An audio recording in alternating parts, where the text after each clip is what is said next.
বর্তমানে বাংলাদেশের পরিস্থিতি অনুযায়ী কিভাবে সরকার গঠন করা হবে আজকে এই ভিডিওর মাধ্যমে আমরা আইডিয়া জেনারেট করব। শুরুতে জানা যাক সংবিধান কি।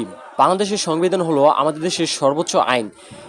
এটি একটি লিখিত দলিল যা আমাদের দেশের শাসন ব্যবস্থা, নাগরিকদের অধিকার এবং দায়িত্ব, রাষ্ট্রের কাঠামো এবং অন্যান্য গুরুত্বপূর্ণ বিষয়গুলো নির্ধারণ করে। একটি দেশের সরকার তার দায়িত্ব পালনে ব্যর্থ হলে সাধারণ জনগণের চাওয়াকে প্রাধান্য দিয়ে ক্ষমতা ছেড়ে দিতে হয়, যেমনটা ছেড়েছেন সাবেক প্রধানমন্ত্রী শেখ হাসিনা।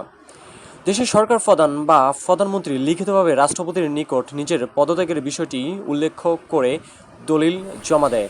এই সময় দেশের সশস্ত্র বাহিনীর প্রধানগণ উপস্থিত থাকেন। তখন ক্ষমতা থাকে রাষ্ট্রের প্রধান বা রাষ্ট্রপতির উপর। রাষ্ট্রপতি তখন সাময়িক সময়ের জন্য দেশের সুষ্ঠুভাবে পরিচালনা করার জন্য তত্ত্বাবধায়ক সরকার বা সাময়িক সরকার গঠনে বাধ্য হন এবং বাংলাদেশ সংবিধান অনুযায়ী বর্তমান সংসদ ভেঙে নতুন সংসদ গঠনের জন্য নির্বাচনের আহ্বান জানান।